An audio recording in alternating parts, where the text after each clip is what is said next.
I left home at 19, with 3 bags and a secret bank account. Years later, my dad finally called asking for $18,500. I blocked his number and let him panic. Growing up, I was told I caused all my family's problems. My parents had my older brother first, who was great. Nice person, good grades, and good athletics. 4 years later they had me, and they said their luck ran out. My father lost his job 7 months after my birth. My mother had a car accident when I was 3. I was 5 when my grandmother died. My family's dog escaped when I was 6. I was blamed for every bad thing, like I was cursed. My mother initially joked. She laughed and called me her little storm cloud. It stopped being a joke. By age 11, my parents publicly blamed me for their problems. If the bill was higher than planned, it was because I overused electricity at home. Maybe my negative energy broke everything. Due to raising a poor child, my father was not promoted. Brother caught on and called me Jinx, middle and high school. I trusted them long term. I doubted my curse. For things not my fault, I apologized often. I tried to blend in to avoid spreading my bad luck. To show I wasn't a burden, I got good grades. At 17, I worked and bought my own clothes and school supplies, so they couldn't say I wasted their money. Nothing I did changed their opinion. At 18, my brother got into a good college. My parents invited all their friends to a huge party for him. They said he would succeed and make them proud. 2 years later, I was accepted to the same school with a higher scholarship. My mother predicted it wouldn't last because I always lost things. My father advised me to attend community college to avoid shame if I fail. I went anyway. I left home at 19 with 3 bags and a secret bank account I had funded for years. My parents did not help me move. My brother didn't say goodbye. Because she knew I would return home, my mother told me to call. Not called. College was difficult, not luck-based. It was hard to unlearn everything my parents taught me about myself. I met my first friends. Real friends who didn't curse me. I joined clubs and studied important topics. My roommate said it was okay to fail an exam. We'd study more next time. She didn't blame me for damage. She simply improved me. I graduated honors. An architecture firm 5 hours from home hired me. I was a project manager after 6 years of upward mobility. Small condo I bought with my own money. I adopted a non-fleeing cat. My partner enjoyed being with me. Since I made it without their words, everything my parents predicted would fall apart stayed together.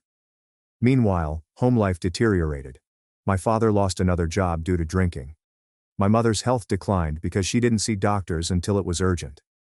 My brother quit college after 3 years and returned home. After failing to find work, he played video games in his childhood room. Golden kid was fool's gold. Nobody connected the dots. They anticipated my failure. My mother called me twice a year on my birthday to check in. She implied she expected me to struggle. After I was promoted, she told me not to get too comfortable because good things don't last for me. When I told her I bought a condo, she asked about my debt. She laughed when I said I was glad and said, "Give it time." So I stopped telling her. Quit calling back. My parents couldn't afford my brother's surgery 4 years ago. First call in years from my father. I wasn't asked how I was. He only said they needed money. I should share with my parents since I seem to have so much. I stare at my phone for 25 minutes after hanging up. After hearing my father demand money like I owed them, my palms are still shaky. My mind keeps repeating 18,500. This ends the 4-year silence.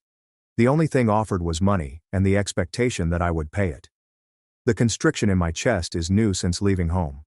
Same awful feeling of being blamed for your existence. I placed the phone on the coffee table and waited for it to ring again, expecting a worse message. Sunset darkens the living room, so I don't turn on the lights. My cat joins me on the couch, and I instinctively stroke behind her ears, focusing on the silky fur rather than my rage. Lucas returns from work at 6:45 p.m. Despite setting my phone down, I'm still holding it. I probably picked it up again without realizing. As he drops his suitcase beside the entrance, I watch his face change to adjust to the dark room and my expression. I tell him about the call, but my words sound robotic, like I'm giving a shopping list instead of explaining how my father wanted money after years of treating me like a curse. Lucas sits next to me and tightens his jaw like he's upset but doesn't want to show it. He asks what my father said, and I quote him because I remember it. His expression changes from worry to protection, making me feel less weird for being sad. His question about my well-being makes me hesitate because I don't know the answer. I want to yell, feel terrible for being furious, and am sad and exhausted. I tell him I'm not sure and he says, "That makes perfect sense." We sit quietly while I sort my emotions.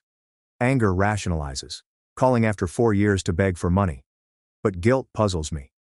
This nagging voice said, maybe I should help because he is family. Maybe denying makes me just as wicked as them. Pain is involved. This crushing realization that they only contact me when they need something from me. I look for my therapist's number on my phone. Since it's after work, Dr. Claire Morgan's voicemail comes on and my hands shake.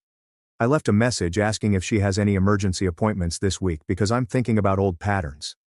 I hear my mother telling me not to be selfish, that family helps family, and that good girls don't leave their brothers in surgery. I hate that voice and how it still controls me after so long. I hang up and tell Lucas I called my therapist. He squeezes my hand and says, "Great idea." Lucas sleeps next to me as I stare at the ceiling that night.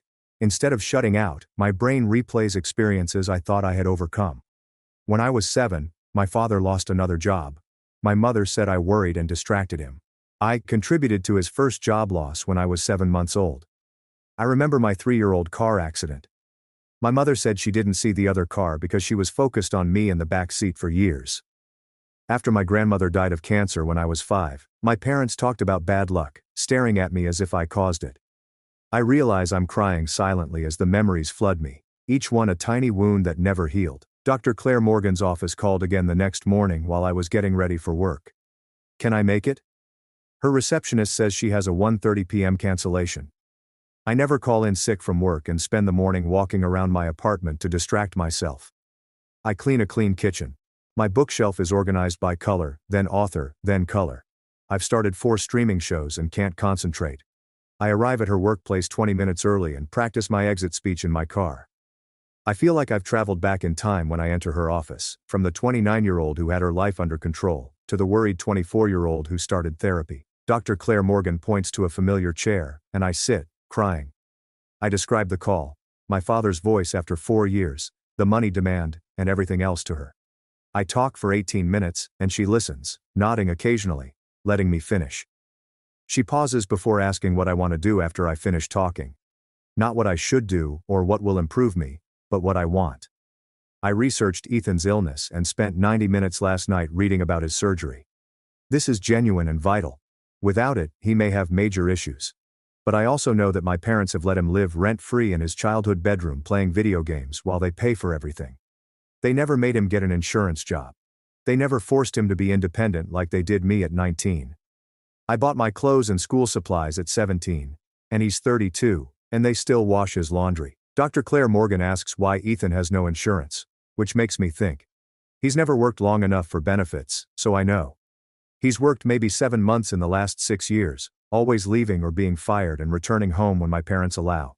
They kept him dependent and blamed me for being a burden as a child. My chest hurts from the double standard. I paid for my own expenses as a child, but he gets full assistance in his 30s. I still get the money request call. We spent the next 35 minutes discussing the difference between helping a family in crisis and reinforcing the broken patterns that drove me out. Dr. Claire Morgan warns that giving them money without conditions would reinforce their belief that I exist to fix their problems and that I am responsible for all their problems. After years of accusing me of causing their problems, she wonders what message I send by paying $18,500. I hadn't thought that, but she's right. It would mean agreeing with them and admitting I owe them anything for raising their miserable daughter. After therapy, I write down my limits and what I'll do before responding to my father. Defining parameters instead of saying yes or no is strange, unsettling, and possibly powerful. Dr. Claire Morgan reminds me that I can choose my relationship with them and not accept their position. I think about proper assistance as I drive home. Something that doesn't make me feel betrayed, but doesn't abandon Ethan when he's sick. Lucas gets home around 7:15. My laptop is open and a notebook with scrawled thoughts is on the kitchen table. Before asking what I want for dinner, he puts down his work bag and kisses my head. After I say I don't care, he suggests we order from the Thai restaurant down the street since neither of us wants to cook. He sits across from me and asks how I'm doing while we wait for dinner. Close my laptop and admit I've been running around in circles all day trying to figure out what to do. He grabs my hand across the table and tells me that while there may not be a right answer, I can set boundaries for what I can offer. As usual, we eat lunch at the table instead of in front of the TV. Between pad thai bites, I tell him I keep thinking about Ethan's surgery and how awful it feels to ignore it. Lucas agrees and says helping doesn't make me responsible for fixing my parents' mistakes. Instead of giving money to my parents who haven't managed their finances well in decades, he suggests helping Ethan find resources. The idea makes sense. I could research hospital payment plans and financial aid. Maybe help Ethan get medical help if he qualifies. That seems different from sending my father a check and expecting it to fix anything. Lucas suggests that this way, I could help Ethan get medical treatment while my parents avoid responsibility for how they got here. We talk about the logistics, and I feel less trapped between two terrible options. Saturday morning, I vow to answer an email before losing my nerve. While Lucas goes to the gym, I make coffee and sit at my laptop with a clear mind for the first time since my father's call. I start a new message, enter my father's email address, and stare at the blank space, trying to think of something to say. The first draft was furious, so I deleted it. The second one sounds too apologetic, like I'm requesting permission to set limits. Third attempt feels closer. I understand Ethan's need for surgery and want to help him get it. I explain that I am uncomfortable giving them money directly, but I am happy to help Ethan research hospital financial aid and payment plans. I edit words for 90 minutes to remove defensiveness and justification. By lunchtime, I've made something clear and solid without being nasty. Instead of emailing it, I keep it as a draft to reread tomorrow with fresh eyes. This Sunday I read it twice and made minor changes. Lucas reads it over my shoulder and says it's rational, sympathetic, and respectful of my boundaries. I hesitate before clicking send. Part of me knows sending this will annoy my parents. You want money without strings, but I'm offering something different. But I know that if I give them what they want, I'll hate myself and nothing will change. Before doubting myself again, I breathe deeply and submit. Monday afternoon, my phone rings while I'm reviewing work plans, and my mother's name appears. Since she called unexpectedly, my stomach sinks. An ancient instinct makes me answer instead of leaving it on voicemail. Before I greet her, she says she can't believe I'd be so ungrateful after all they did for me. As a child, her biting voice made me want to hide. She says, "They sacrifice so much for me and my brother, and this is how I repay them." I try to say I volunteered to help, but she interrupts me. She shows me the email and says they need family loyalty, not donations. I almost laugh when she says loyalty, but my chest hurts. I was loyal to people who criticized me for being me my whole life. I muttered about wanting to help Ethan, but she cut me off again, saying it wasn't true aid. Writing a check and trusting them would help. I can hear my father talking, but I can't understand. My mother switches tactics and recounts my childhood failures. She talks about my 7th grade math B as if it was a big disappointment. She claims I wasn't trying hard because I wasn't cast in the 9th grade play. She turns every ordinary childhood experience into proof of my flaws. My phone comments are getting softer and shorter. Sitting at the kitchen table while she explains how the broken dishwasher is related to my negative energy feels like I'm 15. I hate repeating this cycle, but I keep shrinking. My body stops when she says something. She thinks I have plenty of money because I don't have kids like Ethan. When she casually condemns a child for being born and needing stuff, my chest loosens. Both of us are surprised by my laughter. Not a happy laugh. It sounds like something breaking from overbending. I explain that this chilly tone is the problem when she asks what's funny. She keeps blaming others for her actions. And I'm done. My voice shakes. But I speak. I've been blamed for things I couldn't control my whole life, and I won't anymore. Despite her usual interruptions, I won't let her. I spoke over her and told her I would help Ethan find services and payment options, but I would not give them money to keep denying responsibility. The background noise is my father ranting about rude kids and ungrateful girls. As a child, my mother's furious to icy voice scared me. She says, "Fine, they'll figure it out on their own, as they always do. No thanks to me." She hangs up before I can respond, leaving me shivering in my office with my phone. I walk to the bathroom and lock myself in a stall for 12 minutes to calm my breathing. My entire body is tingling with adrenaline, rage, and pride. I defied her. I spoke about things I had been thinking about for years but was afraid to say. I wash my face with cold water and work when I come out. I can't focus on work all afternoon. Lucas finds me staring at nothing on the couch that night. He comes down next to me, and I start crying the angry, irritated tears I'd been holding back since the phone call. I cry as he embraces me on his chest. He hears about the call and how my mother treated every childhood failure like a trial when I can speak. I tell him about the kids depleting resources statement and how it broke my heart to hear her blame Ethan for his existence like she blamed me. Lucas runs his hand through my hair and says, "Setting boundaries doesn't make me a bad person." He reminds me that they requested help but declined when I offered conditions. They wanted me to fix their issue without changing their operations. He's right, but it hurts. I hoped they'd surprise me and get my point. Instead, they were as I expected. I wrote Ethan an email the next day. I find his old address in my contacts from years ago and stare at the blank message for 25 minutes, trying to think of something to say. I delete 4 versions before reaching a concise solution. I offer to investigate hospital payment arrangements and financial aid programs for him. I suggest a few online resources and help him apply. I don't talk about our parents, the call, or family drama. I focus on the issue, not the emotions. My finger hovers over the submit button for 7 minutes before pressing it. The email disappears, and I wonder if the address is valid, or if it bounces. Over the next 4 days, I check email constantly. Every notification, even work-related or spam, makes me queasy. I always have my phone with me and check for his response at night. Lucas notices me looking at my phone during dinner and asks if I'm expecting something big. When I tell him about the email, he silently squeezes my hand across the table. The 4th day brought an answer. Ethan thanks me for the offer but says, "Our parents already found another solution." He doesn't say what they found or where the money came from. I read the letter 6 times looking for subtext, but it's plain and brief. I'm relieved I don't have to engage further and guilty that I possibly should have given them the money. I hate that I'm still doubting people who've never mistreated me. My therapy session with Dr. Claire Morgan is 3 days away, so I call now. She listens as I recount the entire conversation, including my mother listing my childhood mistakes as trial evidence. Dr. Claire Morgan asks me to note my responses throughout the call. I quieted down as my mother spoke. I returned to accepting her words and shrinking.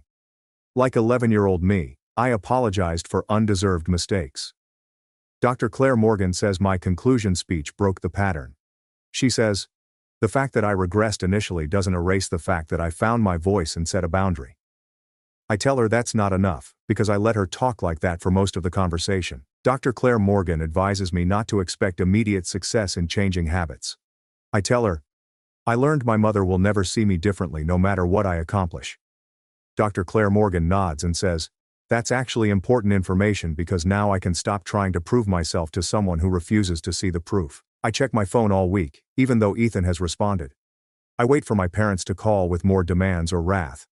But nothing happens. The stillness confirms my suspicions, making it almost as bad as another fight. They only wanted my money, not a relationship. If they cared about me, they would have followed up or at least claimed to care. Instead, they were told no, and disappeared. She asks how I feel when I tell Dr. Claire Morgan at our next appointment. Although it makes me sad, it also frees me from wondering if things will change. My worries disappear at work. I work on details of a community center project at my desk for hours. 4 nights I stayed late and 3 times I arrived early. Daniel Harris stops by my office on Friday afternoon and remarks that I've been working long hours. He asks how I'm doing, and suggests I take a day off next week. My work has been a way to avoid thinking about the family issue. I thank him and promise to take Monday off, even though I hate being bored. Rachel asks me for lunch in the break room that afternoon. We order salads that barely touch at a nearby restaurant. I tell her everything, including being the family scapegoat, my brother's operation, and my father's money request. I tell her about my phone call with my mother and how I stood up to her. But I feel awful. Rachel listens until I finish, then says she hasn't spoken to her father in 7 years. According to her, guilt never goes away but improves over time. Her father was controlling and manipulative, and cutting him off was the best thing she did for herself. Hearing a professional I admire discuss similar family issues helps me feel less alone. Rachel says something meaningful to me. She reminds me that choosing oneself isn't selfish, when you could burn yourself to warm others. Though it's a familiar saying, hearing it from her makes it more genuine. Her accomplishments, respect, and life control led her to make the same decision I am. That makes me think I'm not bad for hiding from my parents. We eat lunch and go to work, but I keep thinking about what she said. Perhaps self-care does not mean bad daughterhood. Perhaps my parents prevented both. That night I retrieve a college journal my therapist encouraged me to keep. Something motivates me to write in it again after years. I sit down with a notepad and write down my entire blame history from birth to now. I find specific events that fit into this system where my parents were never at fault. I and Ethan were blamed for every job loss, financial hardship, and family crisis. I describe how they never took responsibility for their drinking, financial mismanagement, or refusal to see doctors. Seeing it all on paper helps me see a pattern rather than just negative events. Not that I was unlucky or cursed. They needed someone to blame to avoid facing themselves. Lucas suggests we take a weekend getaway. He books a small coastal cottage for the weekend. As we drove out of the city on Friday after work, my shoulders relaxed. Although small and old, the cottage is conveniently located on the beach. Saturday mornings I walk alone in the sand while Lucas sleeps. I keep walking despite the cold gray ocean and wind blowing my hair. Physical distance from my hometown mirrors emotional distance I'm trying to maintain. Being 5 hours away isn't enough. Sometimes I need to be alone and think.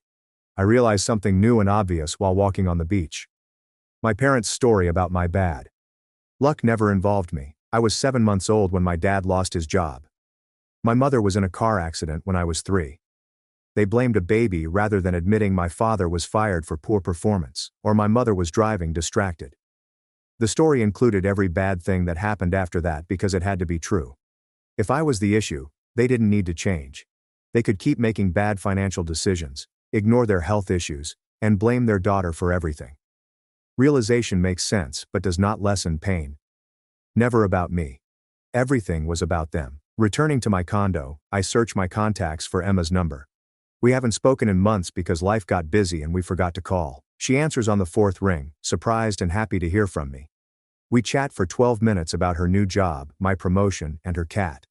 Then I tell her about my parents' money requests, Ethan's surgery, and my struggle to figure out what I owe them. Emma listens without interrupting, and when I finish, she reminds me of my freshman year apology to our dorm neighbor for loud breathing.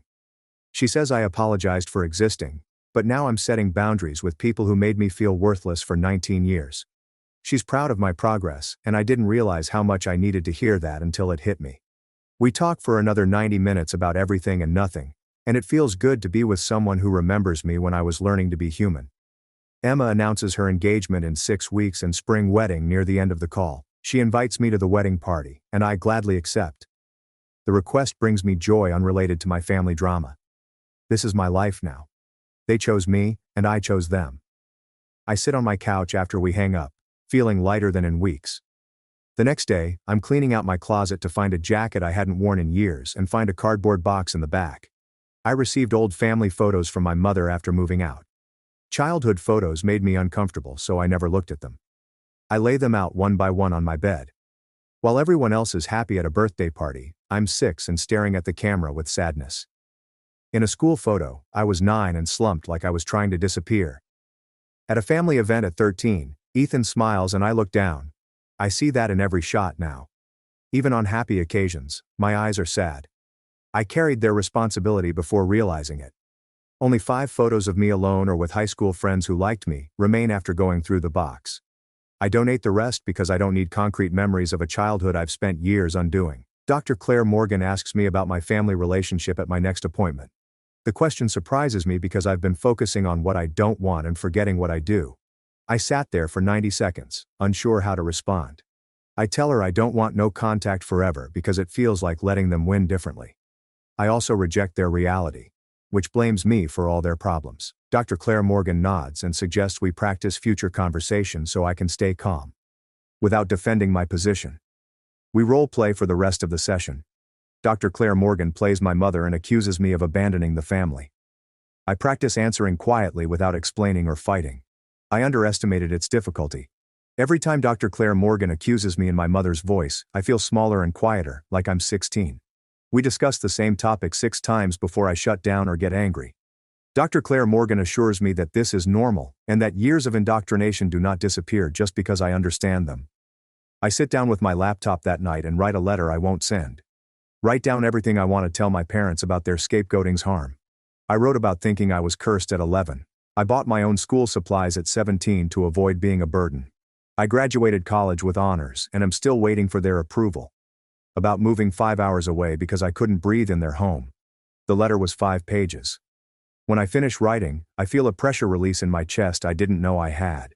I save it to a PC folder before closing the laptop. 6 weeks without my parents has left me forgetting everything. Ethan unexpectedly calls to say his surgery went well and he's recovering at home. Though the email is only 4 words, he ends with an awkward paragraph thanking me for volunteering to help even though they didn't need it. I read it 6 times to make sure I'm not misinterpreting his closest apology. I respond 2 days later to avoid appearing eager. I'm glad he's okay and offer to chat. Pressure-free. I keep it brief and encourage future communication without pressuring him. We can connect with Ethan without our parents but not repair them. His perspective is changing. Perhaps that's enough now. 2 weeks later, Daniel Harris invites me into his office, and I walk there wondering what I did wrong. Instead, he tells me I'll manage a major downtown public library project. I'm staring at him, trying to process my biggest project yet. Daniel Harris says I earned it by working hard for 6 years and can handle it. I trusted him instead of waiting for the other shoe to drop or him to admit his mistake. Project will consume my time for the next few months in the best way. I'm using skills I've developed over years of pushing myself to prove I'm not cursed, unfortunate, or whatever my parents called me. I spend most nights drawing, meeting with the design team, and presenting to the customer. Halfway through a presentation, I realize my parents will say, "This success won't last, that something will fall apart because that's what happens to me." I ignore them and continue discussing load-bearing walls and natural light optimization. Client loves the design. Daniel Harris walks me back to my desk after the presentation and says the team wants drinks on Friday to celebrate the project. I tell him I'll be there, feeling proud and astonished to lead something so big. Lucas emails me that afternoon asking how the presentation went, and I respond with 3 celebration emojis because I can't say it without sounding too happy. He immediately suggests doing something special this weekend. He tells me 3 days later that he has reserved a downtown Italian restaurant for Rachel and some office mates. I spent 25 minutes looking at my clothes to decide what to wear to a dinner celebrating my success, which seems absurd but good. I arrive at the restaurant on Friday night to find everyone at a table waiting for me. Rachel calls me over, and Lucas brings out my chair like a formal occasion. Daniel Harris bought snacks for the table and kept saying the customer liked my presentation. I sit there listening to coworkers compliment my job every day. I realize this is normal. Nobody expects me to fail. How long my luck lasts is not a joke.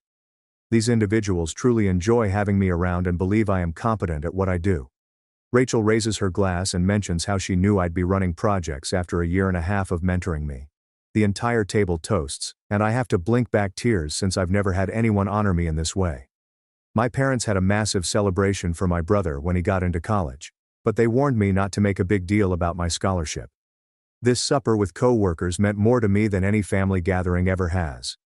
The next week, my phone reminds me of my mother's birthday. I gaze at the notice for a full 90 seconds before swiping away. Every year since I left home, I've contacted Mom on her birthday, even though she hardly recognized mine. This year, I do not answer the phone. I feel bad for around 90 minutes. That old familiar ache in my gut tells me I'm being a lousy daughter. Then I recall Mom didn't call on my previous birthday, which broke her annual habit of checking in to see if I'd failed yet. She couldn't even raise her normal sympathetic voice to inquire about my well-being. The guilt disappears quickly after that.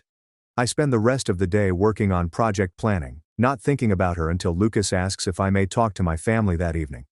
I tell him no, and he just nods, squeezes my hand, and does not press me to explain. My next session with Dr. Claire Morgan is 3 weeks later than our regular weekly schedule. She advised spreading them out because I've been doing better, and I agreed, even though a part of me still craves the weekly check-in. We spend the first few minutes getting caught up on the project, supper, and my mother's birthday. Dr. Claire Morgan sits back in her chair and says something unexpected. She says I'm not simply surviving anymore. I'm actually doing well, constructing a life based on my values rather than simply reacting to my family's rejection. I sit with it for a moment because she is correct. The condo, the job, the relationship with Lucas, the friendships with Rachel, and my coworkers. None of this happened because I was fleeing from my parents. It occurred because I selected it. I constructed it on purpose. Dr. Claire Morgan inquires how that feels. And I tell her it feels strange, good, and sometimes terrifying since there's still a voice in my brain that expects everything to come apart. She reminds me that the voice belongs to my mother, not to me. And I may choose whether or not to listen to it. 4 weeks later, I receive an SMS from an unknown number. I almost delete it, assuming it's spam, but something compels me to read it. The message claims it's from Ethan and asks if we might meet for coffee when he visits my city in 2 weeks for a follow-up appointment. My instant emotion is a surge of dread that surprises me. I thought I was done worrying what my brother thought. I stared at the message for 12 minutes, trying to figure out what he wanted. Half of me wants to disregard it, but another half wonders why he's reaching out now. I reply back, "Sure, we can meet at a coffee shop near the hospital, somewhere public where I can leave if it gets weird." He answers with a thumbs up emoji and a time. I spent the following few weeks thinking if I made a mistake by agreeing to this. Ethan arrives up looking better than I've seen him in years. He's regained some weight and no longer looks gray and weary like he did when I met him in the ICU. We get coffee and go at a corner table, and the first 12 minutes are so unpleasant that I almost regret coming. He inquires about employment, and I provide brief responses. I inquire about his recuperation, and he does the same. We're dancing around anything he really wants to say. Then he sets his cup down and looks at me squarely for the first time. He informs me that throughout his rehabilitation, he has been thinking a lot about our family and how things happened when we were youngsters. He thinks he's starting to view things differently now that he's been away from the house. I don't say anything, just wait for him to continue talking. He describes how our parents panicked when he underwent surgery, saying they couldn't bear the burden of really having to care for someone. He saw them hurry and worry, blaming everyone but themselves for not saving money. It helped him realize things he hadn't wanted to see before. He does not offer me a full apology, and I do not expect one. He did admit that he profited from being the golden kid, while I was blamed for everything. He acknowledges that he went along with it since it was simpler than confronting them. He claims that watching our parents struggle financially and fall apart over his medical bills taught him that they aren't good at caring for anyone, including themselves. They just wanted someone to blame, and I was available. I respect his honesty more than I expected. I don't need him to reject our parents or legitimize what I've gone through. Just hearing him admit that the family dynamic was messed up and that he played a role in it is enough. We ended up talking for nearly 3 hours, which was far longer than I had planned. We talk about college and how he dropped out, as well as the years he spent at home playing video games because he didn't know what else to do.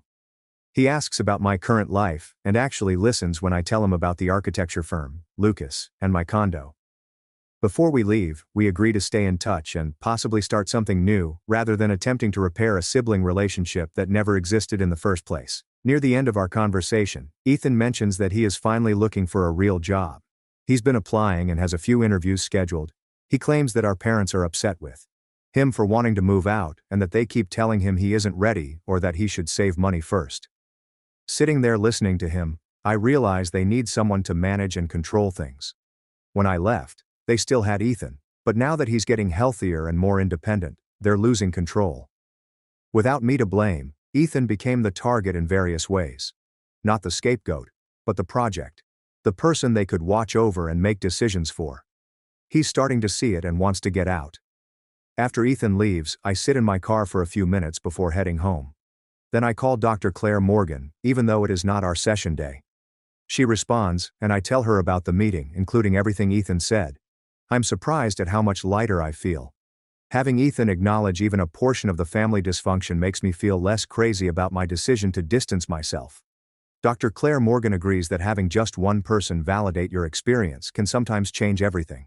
She asks how I feel about staying in touch with him, and I say cautiously hopeful. I don't expect him to become my best friend or anything, but having one family member who is willing to be open feels worthwhile. That night, Lucas asks if I believe my parents will ever change. We're sitting on the couch, my cat curled up between us, and he's asking the question cautiously, as if he's unsure whether I want to talk about it. I think about it for a full minute before responding. I tell him I no longer need them to change. My peace no longer depends on whether they grow, learn, or remain the same. I have built a life without them, and it is good. If they want to be a part of it someday, they must meet me where I am, rather than expecting me to shrink back into the role they gave me. Lucas nods and pulls me closer, and we sit in peaceful silence. The cat stretches, digging her claws into my leg. And I don't mind because I'm enjoying this quiet evening at home with someone I love and a pet who hasn't run away. This is the life I chose, and it is sufficient. The holidays approach faster than I expected. November arrives with cold mornings and early darkness, and everyone at work begins discussing Thanksgiving plans. Lucas asks what I want to do, and for the first time in my life, I realize I don't have to dread making the obligatory phone call home or feel bad about not showing up. I tell him I want to host something at our home and invite people who want to be around us. He grins and begins compiling a list of friends to invite. We spend 10 days planning the menu and cleaning the condo, and I find myself excited rather than anxious. Rachel delivers wine and homemade rolls. 3 of Lucas's co-workers show up with dessert. My cat hides under the bed for the first 90 minutes before slowly creeping out to investigate all the new people. We crowd around my small dining table, which barely accommodates everyone, and pass dishes family style, and it feels warm and genuine in a way that holidays at my parents' house never did. Halfway through dinner, Rachel refills her wine glass and asks how I'm doing with everything, gesturing at the table as if she means more than the food. I take a quiet minute to consider my response because she deserves honesty. I tell her how sad I am about what could have been, the family I should have had but did not. But I'm not willing to give up my well-being for people who refuse to see me clearly. She raises her glass, saying, "That's the healthiest thing she's heard all year." Everyone else raises their glasses as well. We toast to our chosen family and new traditions. And I feel something settle in my chest that had been unsettled for years. My phone buzzes during dessert, and I almost ignore it. But something prompts me to check. It is a text from Ethan. Just a few words to let me know he is thinking of me and hoping I am having a good day. Nothing elaborate or emotional, just short and genuine. I stare at the message for a long moment, then save it to a folder I've started keeping of the few good family moments I have. It's not much, but it's real, and that matters more than I expected it to. I text back a simple thanks and same to you. Then put my phone away and rejoin the conversation. Lucas catches my eye across the table, and I smile at him, feeling hopeful about having at least one family connection that isn't built on blame and dysfunction. Work picks up the week after Thanksgiving as we push toward the project launch deadline. I spend long hours at the office finalizing details and coordinating with contractors. And somehow it all comes together better than I imagined. The community center opens in early December, and the local architecture magazine sends someone to photograph it and interview me about the design process. When the article comes out 12 days later, Daniel Harris frames it and hangs it in my office without asking. He just walks in one morning with the framed magazine page and a drill and puts it on the wall across from my desk. I stare at it for a solid 90 seconds, reading my own name in print next to photos of something I created. Daniel Harris tells me to let myself feel proud without qualifying it with worry about what might go wrong next. I nod and actually try to do that, sitting with the accomplishment instead of immediately looking for ways it might fall apart. My next session with Dr. Claire Morgan happens a few days before Christmas. We've been meeting every 3 weeks since the whole Ethan surgery situation, but she opens this session by asking if I think I'm ready to reduce to monthly check-ins. The question catches me off guard. I think about the past couple of months and realize the family crisis didn't destroy the stability I've built. I handled it without falling apart or reverting to old patterns for more than brief moments. I tell her, "Yes, I think I'm ready." And she smiles like she already knew my answer. We spend the rest of the session talking about what monthly check-ins will look like and what warning signs to watch for. That might mean I need more frequent support again. Walking out of her office, I feel proud in a different way than the magazine article. This pride is quieter and deeper about emotional work nobody sees, but that matters just as much. Lucas and I are washing dishes one night when he brings up the future in a way that feels different from our usual vague planning. He asks if I've thought about getting engaged. And my immediate reaction is to check myself for panic about cursing our relationship. But the panic doesn't come. I dry a plate and tell him honestly that I have thought about it, and I don't feel scared anymore. I've learned my presence in people's lives isn't a burden, but a gift. He stops washing and looks at me with this expression I can't quite name and says we should talk seriously about it. We spend the next 90 minutes on the couch mapping out what we want our lives to look like. And it's easy and exciting instead of heavy with dread about inevitable failure. I write the letter to my parents on a Saturday morning while Lucas is at the gym. I've written versions of this letter before, but never sent them. Always talking myself out of it or deciding silence was safer. This time I keep it brief and clear. I explain I'm open to contact if they can respect me as an adult with my own life, but I won't accept blame or manipulation anymore. I outline specific boundaries about what kind of relationship I'm willing to have and what behaviors I won't tolerate. I read it 4 times, checking for anything that sounds like I'm asking for their approval or trying to convince them I'm worthy. Then I address an envelope and walk to the mailbox before I can change my mind. The letter drops through the slot with a soft thud, and I stand there for a moment, feeling lighter and heavier at the same time. 4 weeks pass with no response. I check the mail every day, even though I told myself I wouldn't. Lucas asks if I'm okay, and I realize I actually am. Their silence is an answer in itself. Some people aren't capable of the relationship I deserve, and that's about them, not me. I stop checking the mail obsessively and focus on the life I'm building instead of the one I'll never have with them. Ethan calls in mid-January, and I answer on the 4th ring. He sounds different, more energetic than I've heard him in years. He tells me he got a job offer at a tech support company and he's moving into his own apartment in 6 weeks. His voice shakes a little when he talks about it. Nervous but excited, and I encourage him genuinely. I tell him I'm happy he's building his own independence. And I mean it. We talk for 25 minutes about his apartment search and his new job, and it's the most normal sibling conversation we've ever had. Before we hang up, he thanks me again for meeting with him back in November and says it helped him see things more clearly. I tell him he did the hard work himself. I just listened. After the call, I sit in my home office looking at the framed magazine article on my wall. My cat jumps into my lap and starts purring, and I pet her absently while thinking about how far I've come. I realize somewhere along the way I stopped thinking of myself as the family scapegoat and started seeing myself as someone who survived a difficult childhood and built something beautiful anyway. The shift in identity feels huge, like stepping into a version of myself I always wanted to be but didn't think I deserved. I'm not the cursed daughter, or the bad luck charm, or the burden they tried to make me believe I was. I'm just someone who refused to accept their story about who I had to be, and wrote a better one instead. I'm sitting on the couch Tuesday night with my feet tucked under me, watching Lucas rinse dinner plates at the sink. He turns around and wipes his hands on a dish towel, then walks over and sits next to me without saying anything at first. My cat jumps down from the armrest and disappears into the bedroom. Lucas takes my hand, and his palm feels warm against mine. He tells me he doesn't want to wait for some perfect moment because our regular life together is already perfect.